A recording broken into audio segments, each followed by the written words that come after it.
Hello, thank you so much for joining me today. My name is Becky Newman, and my goal is to help you live well. So let's get started. Today we're talking about fear of failure. This is something that I hear so many times in intake conversations that I have with my clients, and I want to shed some light on this because it is holding so many people back.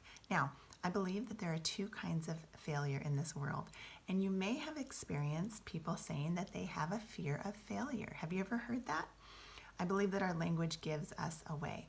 So the first type of failure that I want to talk about today is the kind that will propel you towards your wildest dreams, towards successful living, towards really maneuvering a place in life that reveals the desires of your heart. They start to come true more and more. That's the first kind of failure, the kind that propels you to your wildest dreams. Now, the second kind of failure is the kind that keeps you stuck in patterns of feeling unworthy, patterns of feeling less than. It also is identified and revealed in your language that you would say to yourself or say to other people. And it's really exciting when we start to work together and we address some of the thought processes that have been put on you. A lot of times it's not even something that you have crafted yourself. It's a matter of being around a certain demographic or a certain type of people in your family, people in your friend group, or even your workplace that have potentially put some of their burdenous thinking onto your shoulders. And so we get to unpack that a little bit. And what I find is that most people feel just this amazing lift when they start to understand that it's not actually true that they are unworthy, that it's not actually true that they cannot go forward with a successful outcome. And so I want to share with you two ways right now that you can move into success and move out of that fear of failure. All right, so the first one is to consider who you are. Now, a lot of people get too introspective and they end up staying there and they don't move out of that into a place of service to the world. So, first of all, I want you to think about, and you don't have to do this right this second, but maybe at the end of this video, write down a few areas of passion that you have, a few areas that light you up, and let me know what they are. I really want to understand you better and get to know you over the course of our relationship working together. So what topic lights you up so much that you would talk about it all day if you could? It might be something that you text your friends about. It might be something that you search on Google for. It might be something that you look for books at the library or the bookstore on. It might be something that people come to you and they ask your advice, okay? So what is it that people would approach you for? Is it for counseling? Is it for encouragement? Is it for prayer? Is it for, perhaps you're great at spatial organization and people would come to you and say, would this work? Would this fit? Can you help me draft something? Maybe you're excellent with words, okay? Maybe you're the best chef in your house. What is it that you're known for? Your reputation, if you will. And what is it that you enjoy? Because that's going to be some indicator of how we can move you into more fields of success, whatever your job is, whatever your current lifestyle status is. We will incorporate your passions so that they work for you.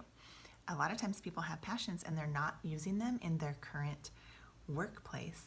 And so they don't feel this life of, they don't feel like they're living a charged life. And so that's where we're going to move and bring you and let you feel this exhilaration, maybe for the first time in a long time. So come up with your areas of passion and send them to me. I really want to know you better. In those areas of passion, you get to decide consciously to be a giver. Now, this was a new idea for me because I was raised in a large family and it seems like it was always everyone for themselves, right? And so everyone, make sure you get enough food. And we always had plenty of food, but just for some reason, there was this attitude of take care of yourself, right? And we didn't talk about the idea of service. My mother was an excellent servant, and so she took on that role more often than she allowed us to be trained to become servants. And so that's been an exploration over time of learning to be more generous and to learn how to be a servant and to give.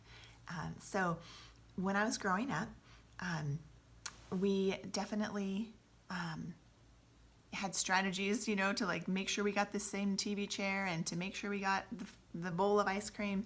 And what that showed me was that I needed to put a little bit of extra emphasis on how I was talking to myself about scenarios I was going through in life. And so one thing I want to touch on with the idea of being a giver is that even if you haven't been known to be a giver, even if you felt like you weren't the most generous person, or on the flip side, maybe you were too generous and too much of a people pleaser, right? You've heard that term.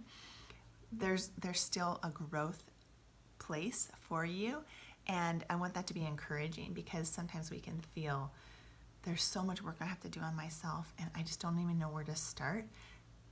Let me help you with that. All right. It's one thing at a time, and it's a beautiful symphony that we go through to make it a fun process, because I don't want to do growth and not have it be fun. It might be painful, but we're going to be very joy seeking through this whole process. So if you consider the career of a salesman, for example, or someone who's working in retail, what is it about those interactions that lights you up, that made you choose that career choice? Because I would want to know, is it the interactions of meeting new people? Is it the smile that you see on people's faces when you select their perfect outfit for them, or the perfect car for them, or that you've answered all their questions to their satisfaction? What is it? Is it the final close of the deal and signing the documents or charging the card? What we look for, we'll find. And so it's really important that you know what it is about your life and your job that lights you up. And there's going to be a way for you to feel very successful once you identify those areas that click for you and that are lighting you up inside. Okay? So the second way that I want to help you move out of a lifestyle of being fearful of failure is to look back, or look at your present life, present or past, and identify areas of hurt, confusion, or need. Maybe you really need to make some money right now and you just can't think past that. You're just so stressed and anxious about the next few paychecks. Maybe there's an illness or a diagnosis and you don't know how to navigate that without complete stress, fear, anxiety. Maybe you're not even able to cope with the first issue because you have all these secondary concerns. So I have gone through many health diagnoses and scares in our family. My daughter actually had cancer when she was 4, so that completely shifted our life. And so I just honor that process. If you're in that space right now, it is not easy, and I definitely want to speak to you about that, because there's a whole team of people that can support you. All right, but you want to identify where you are, where you've been, and what you've been carrying with you, because it is part of your story. And I would be honored to walk through that with you. That's considered, our message comes from our mess, comes from our needs and our hurts and our areas of passion. And so what I get to do while coaching clients is I get to hold space. Maybe you've heard that term in teacher training, yoga training, counseling, where I get to hold space for you, for the success to come your way. I get to ask you certain things and propel you and give you tools and documents so that you can move and experience success right away. Now, that's exciting for me, and I hope that it's exciting for you to realize there is a space of success for you, and I'm going to hold it for you and hold it with you until you're ready to hold it completely 100% on your own. That doesn't mean I go away, but I'm your mentor through this process. And I want to encourage you, the second way, after you identify your area of need, confusion, or hurt, whether it's past or present, after you identify that, consider that to be your message. And I would like to encourage you to always, in any interaction that you have this week, just this week, try it out for me, is to end on an upswing. Whatever conversations you're having, even if you're in a fearful place, to end on an upswing, to say, I know that all things are going to work out together for good. I know that God's going to bring me encouragement, because He always does when you pray for it. I've done that. Oh, I did that all through my daughter's diagnosis. I know that there is something beyond this corner. I'm going to stick with this because I am confident. And even if you don't feel confident in whatever moment you're faced with right then, take a big deep breath and pray through it, and just, it's called faith it till you'll make it. And you want to be able to move into a place of faith as you live your life, because my goodness, there is so much ahead of you. And if you are stuck in a pattern of feeling unworthy, feeling less than, feeling like you just need to give and serve to the neglect of yourself, okay? We absolutely want to have a conversation about that, because I promise you I will find the gems inside of you, all right?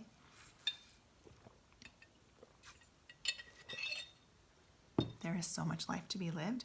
Don't miss a day of it. I'm here to help you. Go ahead and message me back so that we can begin weekly coaching sessions, and you will get the best of what I have to offer my private clients. This is not something that you cannot afford. This is something that you cannot afford to miss out on. So I look forward to hearing from you. Have a fantastic day. Remember, I want to hear what's happened this week, because I'm sure something encouraging will happen as you look for it in your own life. So go out and be a giver and on an upswing. I can't wait to get into the nitty-gritty with you. Make sure you click the subscribe button, and I will see you soon.